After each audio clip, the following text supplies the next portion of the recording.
Muito boa tarde a todos. É uma alegria, uma honra participar deste 4º Congresso Internacional de Controle e Políticas Públicas, nessa aprazível cidade de Fortaleza, e desde já eu agradeço aos seus organizadores pelo honroso convite e o faço agradecimento na pessoa do presidente do Tribunal de Contas do Ceará, conselheiro Edilberto Pontes Lima, em nome de quem eu vos cumprimento. Eu venho hoje aqui trazer algumas breves reflexões sobre a temática da governança fiscal e da sustentabilidade financeira. Análise essa feita a partir de alguns preceitos e ideias presentes no Pacto Orçamental Europeu, firmado na União Europeia e aplicado em Portugal, como bons exemplos de governança, boas práticas e de gestão fiscal a serem seguidos pelo Brasil, sobretudo nesse momento em que a Constituição Federal de 1988 completa 30 anos da sua vigência, trazendo novos valores para a gestão da coisa pública. A propósito da nova ordem jurídica instituída com a promulgação da Constituição Federal de 1988, ela introduziu uma significativa evolução em praticamente todos os campos jurídicos, inclusive no direito financeiro, sendo possível hoje falar em uma verdadeira constitucionalização do direito financeiro. Nessa nova forma de encarar o direito financeiro, não podemos mais considerá-lo como uma especialidade envolta apenas em números e circunscrita por um tecnicismo contábil e eminentemente formalista, quando então reinava a primazia do aspecto técnico em detrimento do axiológico e até mesmo visto como um domínio jurídico reputado exótico e excludente. Vários de seus institutos passaram a tomar forma a partir dos valores e dos princípios constitucionalmente previstos, deixando claro que o aspecto jurídico constitucional agora é protagonista e não mero coadjuvante das grandes discussões fiscais no cenário nacional brasileiro. Além disso, atendendo a esse novo modelo jurídico constitucional, foi possível a instituição da Lei de Responsabilidade Fiscal para garantir maior transparência, maior eficiência e controle aos gastos públicos. Penso que sem esse modelo constitucional que temos hoje, não seria possível evoluirmos com o direito financeiro como uma seara jurídica complexa, porém extremamente importante para o desenvolvimento da nossa nação. Mas o fato é que, apesar dos inúmeros avanços que as finanças públicas nesse período puderam ter, a verdade é que passamos agora por um momento de retrocesso, infelizmente. Ninguém esperava viver essa época de celebração dos 30 anos da Constituição com o uso, muito visto recentemente, de expressões como contabilidade criativa, manobras financeiras, pedaladas fiscais, que assumiram as primeiras páginas de quase todos os jornais nos últimos tempos. E tudo isso também, infelizmente, aliado a um expressivo desequilíbrio fiscal e a incontestável incapacidade momentânea de cumprimento de metas fiscais, acarretando, por decorrência, uma série de problemas que vêm, então, aumentando a nossa dívida pública, déficits correntes que nós temos tido nos últimos anos e que precisam ser melhor administrados. A expectativa de mudança da postura do gestor público, infelizmente, tem se demonstrado ainda utópica e, em certos casos, convertida em pesadelo diante da realidade que temos hoje, de inúmeras unidades da federação que sequer conseguem pagar os salários, aposentadorias de seus servidores, honrar os contratos dos seus fornecedores e nem garantir minimamente a prestação dos serviços públicos essenciais, como saúde, como educação, como segurança pública, como investimentos. Infelizmente, o que se vê hoje são dezenas de bilhões de reais sendo renunciados por políticas de desoneração fiscal sem a devida compensação financeira. As despesas com o pessoal dos entes vêm perigosamente se aproximando, em alguns casos ultrapassando, os limites legais previstos. O desequilíbrio financeiro e o descumprimento de metas fiscais tornam-se rotina e vilipêndio à regra fiscal. O assustador gigantismo da dívida pública e o seu elevado custo vão além do razoável, trazendo reflexos preocupantes na questão da equidade intergeracional. Aliás, um dos temas que eu pretendo abordar hoje, o princípio da equidade intergeracional. E a falta de planejamento e de respeito às leis orçamentárias as tornam peças de ficção. As nefastas consequências dessas práticas não são apenas a inflação, o desemprego e o retrocesso no desenvolvimento do país, mas principalmente a falta de perspectiva para o brasileiro de um futuro melhor. Para ilustrar esse quadro, que infelizmente negativo que temos hoje, trago alguns números. A evolução da carga fiscal, ela partiu de 22,5% do PIB em 1988, quando da promulgação da Constituição, e hoje já beira os 34% do PIB. Além disso, nos últimos 4 anos, o Brasil vem acumulando déficits primários acima da monta, somados, de 400 bilhões de reais. Ademais, estima-se que o governo federal concederá benefícios fiscais ao longo desse ano de mais de 300 bilhões de reais em tributos. E isso sem que haja um mecanismo claro e efetivo de controle do retorno desses benefícios fiscais para a sociedade brasileira.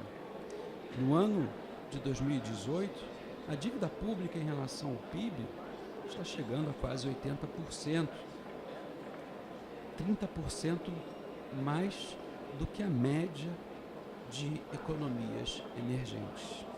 Assim, sem a diminuição dos gastos ou aumento da arrecadação, a tendência é de descontrole do endividamento público, que poderá em breve ultrapassar os 100% do PIB. Lembrando que o PIB de 2017 girou em torno de 6 bilhões e meio. O reflexo da desordem nas contas públicas se evidencia na difícil realidade brasileira, na educação, por exemplo, ainda temos 11 milhões e meio de brasileiros analfabetos. Na segurança pública, tivemos quase 65 mil assassinatos no Brasil no ano passado. Valor, montante, se não é igual ou superior, mas se aproximaria de uma guerra, de nações que vivem em guerras, que não é o nosso caso. Na saúde, pelo déficit de mais de 13 mil leitos em hospitais e clínicas. Pois bem, se houve alguma evolução nessas últimas 3 décadas, é inegável reconhecer que há muito ainda por fazer. E é exatamente nesse cenário de absoluto desequilíbrio fiscal, de descontrole da dívida e de desrespeito aos preceitos do direito financeiro, é que fui buscar no Pacto Orçamental Europeu e na legislação portuguesa algumas ideias e fontes de reflexão. A União Europeia, desde a implantação do euro como moeda única, ela tem vivenciado uma série de dificuldades para manter o modelo econômico e social pretendido originariamente pelo bloco, sobretudo diante da diversidade fiscal que algumas das nações integrantes apresentam. Grécia, Espanha, Portugal, Itália e Irlanda são exemplos de nações que passaram recentemente por graves crises financeiras, por dificuldades em relação e para garantir a sustentabilidade de suas dívidas públicas e a realização de superávites fiscais, enfrentando elevados índices de desemprego e sofrendo com a baixa competitividade industrial e comercial, além de certa instabilidade social. Tudo isso se assemelha muito ao que ocorre deste lado de cá do Atlântico, tanto pelas dificuldades fiscais, como por sermos uma federação com grandes disparidades regionais, tal como ocorre com os países da Europa, se considerados uma unidade. Portanto, não é difícil, muito pelo contrário, considerar o bloco da União Europeia como uma federação, tal como o Brasil é. É uma unidade, como o bloco da União Europeia, apresenta diferenças econômicas, sociais, culturais em cada nação integrante, assim como nós temos nos nossos estados membros da federação. Portanto, o exemplo que o Pacto Orçamental Europeu oferece, ele pode ser replicado no Brasil. Há uma modelagem muito similar entre nós aqui e eles lá. Providências comunitárias como o Pacto de Estabilidade e Crescimento, o Tratado de Estabilidade, Coordenação e Governação, o Semestre Europeu, o Six-Pack e o Two-Pack, dentre outras medidas financeiras, impuseram uma nova realidade orçamentária aos países da União Europeia, sem dúvida nenhuma, inclusive a Portugal, nação irmã brasileira, cujas características históricas, culturais, jurídico-fiscais nos permitiriam, então, fazer esse estudo comparado. Assim, dentre essas medidas que ora citei, buscando encontrar uma forma de amenizar a disparidade das realidades econômicas e fiscais, até porque o problema de uma nação integrante do bloco, ele afeta todos os demais. Pode haver um efeito dominó a partir de um atingindo e contaminando os demais. E diferente não ocorre aqui no Brasil. Então, dentre essas medidas que eu agora mencionei, o fato é que no ano de 2012 foi assinado o Tratado de Estabilidade, Coordenação e Governança na União Econômica e Monetária pelos Estados-membros da União Europeia, e que recebeu em Portugal o nome genérico que eu utilizo de Pacto Orçamental Europeu. Esse tratado, esse pacto, começou a viger em 2013. Portanto, ele já tem uma experiência de 5 anos com esse novo modelo fiscal. Podemos, de maneira sintética, identificar 3 bases ou objetivos do Pacto Orçamental Europeu. Em primeiro lugar, promover a disciplina fiscal orçamentária mediante um pacto de responsabilidade. Em segundo, reforçar a coordenação das políticas econômicas entre os Estados-membros da União Europeia. E, por óbvio, melhorar a governança fiscal na área do euro. Como parâmetros financeiros, já levei um cartão amarelo, como parâmetros financeiros, esse pacto ele estabelece que a dívida pública de cada nação deve se limitar a 60% do PIB a preços de mercado, dentro e tendo como limite de déficit estrutural 0,5% do PIB, significando esse percentual diferença entre receitas e gastos públicos, obviamente, sem levar em conta efeitos e medidas excepcionais de variações cíclicas das respectivas economias. O tratado, ele estipula como uma obrigação passível de sanções pecuniárias que as partes integrantes devem convergir rapidamente em direção a esses objetivos. Por sua vez, o acompanhamento das metas também ficou a cargo da Comissão Europeia, sendo cabível a propositura de uma ação própria no Tribunal de Justiça da União Europeia, com a possibilidade de requerimento da imposição, como eu disse, de sanções pecuniárias. A sustentabilidade fiscal e orçamentária são os pilares centrais desse tratado. A visão de unidade e cooperação mútua deveria ser, por nós, de alguma maneira adotada, ao invés da nossa atual realidade de competição entre os entes da nossa federação. Interessante também registrar que o compromisso previsto no pacto de que as regras de equilíbrio orçamentário fossem, e assim o foram, internalizadas em cada ordenamento jurídico nacional do bloco, foram através de disposições vinculativas em caráter permanente, de preferência em nível constitucional. E dentro desse contexto do pacto, Portugal realizou a adequação do tratado, do pacto orçamental, com a sua lei chamada Lei de Enquadramento Orçamental, que sofreu essas modificações a partir de 2015. Havia um prazo de início de adaptação para cada ente nacional. E a Lei de Enquadramento Orçamental portuguesa, ela é muito similar à nossa Lei 4.320, de 1964.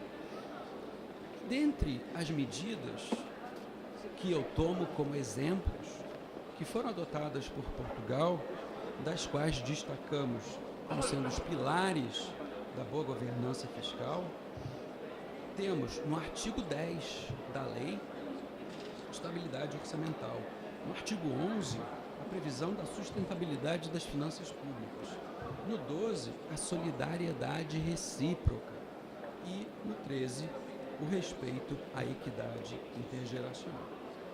O que vemos é a instituição pela União Europeia de um modelo fiscal pautado pelo compromisso dos princípios da boa governança fiscal. Embora não exista um modelo taxativo dos elementos que compõem essa ideia de governança fiscal, eu vou citar algumas de um dos professores mais renomados de Portugal, professor João Ricardo Catarino, onde ele diz que primeiro deve haver uma participação e envolvimento dos cidadãos no processo decisório, transparência nas instituições públicas e na atuação dos agentes públicos, exigindo-se prestação de contas, respeito pelas regras jurídicas estabelecidas, conferindo estabilidade e segurança, colaboração entre o setor público e o setor privado, e a busca da satisfação, por óbvio, das necessidades dos cidadãos de maneira equitativa, de maneira inclusiva. E essa preocupação com os ideais de boa governança fiscal, boa governança orçamentária, também já foram objeto de preocupação da OCDE, da Organização para a Cooperação e Desenvolvimento Econômico. Em 2015, a OCDE publicou um trabalho intitulado Os 10 Princípios Orçamentários, elaborado justamente com o objetivo de orientar boas práticas sobre a atividade orçamentária, que podem ser, então, sintetizados, esses 10 princípios, em 1. Gerenciar os orçamentos dentro de limites claros, credíveis e previsíveis para a política fiscal. Alinhar os orçamentos com as prioridades estratégicas de médio prazo para o governo. Conceber o quadro de orçamento de capital para atender às necessidades nacionais e o desenvolvimento. 4. Assegurar os documentos e dados do orçamento que sejam abertos, transparentes, acessíveis. 5. Proporcionar o debate inclusivo, participação das opções orçamentais. 6. Apresentar uma contabilidade abrangente, precisa e confiável das finanças públicas. 7. Planejar, gerenciar e monitorar a execução do orçamento de maneira ativa. 8. Certificar que o desempenho, a avaliação e a relação custo-benefício sejam partes integrantes do processo orçamentário. 9. Identificar, avaliar e gerenciar com prudência e sustentabilidade a longo prazo e sempre acompanhar os riscos fiscais. E, finalmente, 10. Promover a integridade e a qualidade das previsões orçamentárias. Eu destacaria, dentro desses princípios, exatamente o equilíbrio orçamentário e a sustentabilidade financeira, que foi o principal tema, objeto dessa minha pesquisa, dentro do programa de pós-doutoramento que realizei em Portugal, no ano passado, que é objeto de um livro que hoje está sendo lançado, uma alegria para mim aqui nesse evento. Isso tenho a agradecer ao IRB por ter incorporado o livro na sua coleção e permitido o lançamento aqui hoje. Portanto, o equilíbrio fiscal, ele deve ser encarado como um conjunto de parâmetros. Do lado da receita, como sendo necessário que o Estado arrecade de maneira mais ampla possível, sem, entretanto, acarretar o aumento efetivo da carga fiscal individual, buscando-se atingir aqueles em que agem em frontal violação ao seu dever fundamental de pagar tributos, à sua capacidade contributiva, e do lado da despesa, outra face dessa moeda, a adequada realização da despesa pública, que deve ser realizada a partir de um racional planejamento do gasto, uma análise criteriosa de suas prioridades e da busca de eficiência na aplicação. A sustentabilidade financeira, por sua vez, ela está dentro da ideia da dívida pública intimamente ligada à noção de equilíbrio orçamentário, incorporando também uma dimensão de projeção temporal, em que se almeja alcançar resultados eficientes que permitam o alargamento no tempo com equilíbrio, de modo estável, de modo sustentável, para que as presentes e as futuras gerações possam, de alguma maneira, se beneficiar de uma noção de solidariedade e de equidade intergeracional.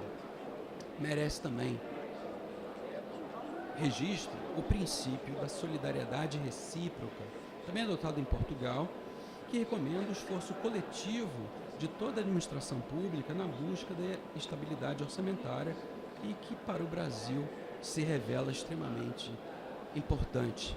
Solidariedade não apenas entre os entes, mas entre os poderes e entre os órgãos, para que se possa trabalhar como uma unidade e não como competição.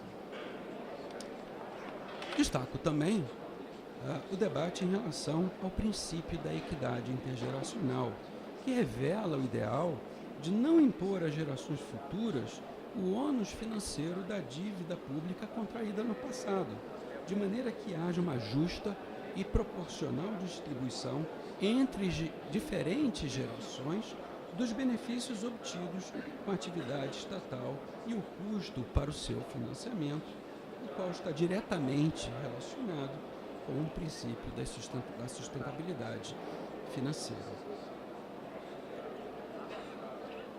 Ora, se pudermos refletir sobre esses aspectos trazidos no Pacto Orçamental Europeu, que já tem alguns anos de experiência com resultados positivos, talvez pudéssemos aqui no Brasil ter uma maior eficiência e gestão da coisa pública, maior credibilidade no mercado financeiro, que permitiria a redução dos juros e do custo da dívida, sendo possível, por consequência, realocar o custeio da dívida, podendo ser, então, redirecionado essa despesa com despesas e programas que realmente envolvam os direitos fundamentais e sociais para o Brasil.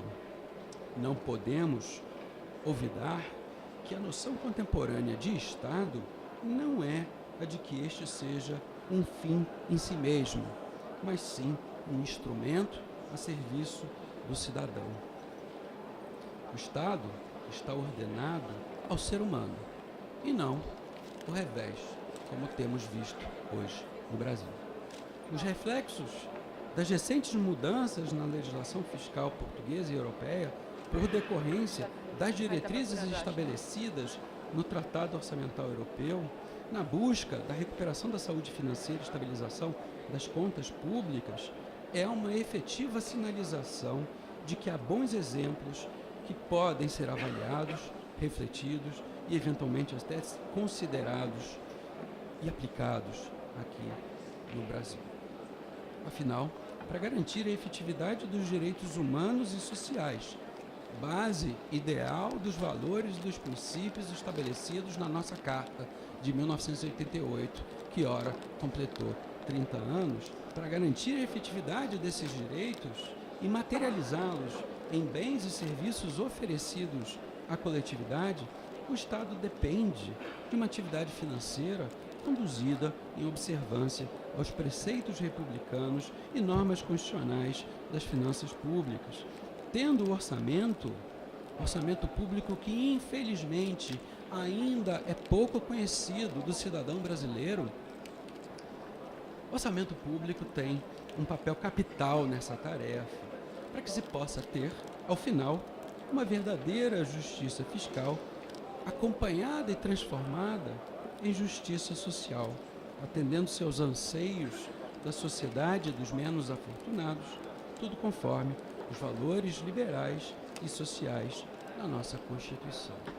Eu agradeço muito a atenção de todos vocês.